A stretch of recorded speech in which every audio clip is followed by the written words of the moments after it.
ഇംഗ്ലണ്ടിനെതിരായ മൂന്നാം ടെസ്റ്റ് മത്സരത്തിന്റെ മൂന്നാം ദിവസം ഇന്ത്യൻ താരങ്ങൾ കളിക്കാനിറങ്ങിയത് കറുത്ത നിറത്തിലുള്ള ആം ബാൻഡുകൾ ധരിച്ചായിരുന്നു.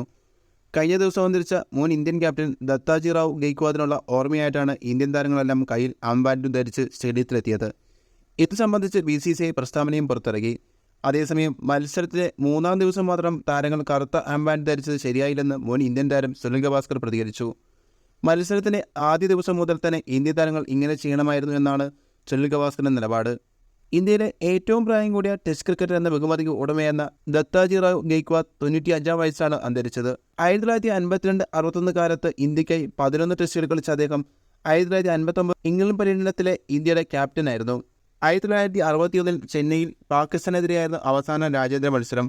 2016 87 വയസ്സിൽ മുൻ ബാറ്റർ ദീപക് ശോധൻ അന്തരിച്ചതോടെയാണ് ദത്താജി റാവു ഗെയ്ക്വാദ് ഇന്ത്യയിലെ ജീവിച്ചിരിക്കുന്നവരിലെ ഏറ്റവും പ്രായം കൂടിയ ടെസ്റ്റ് ക്രിക്കറ്റർ എന്ന ബഹുമതിക്ക് അർഹനായത്.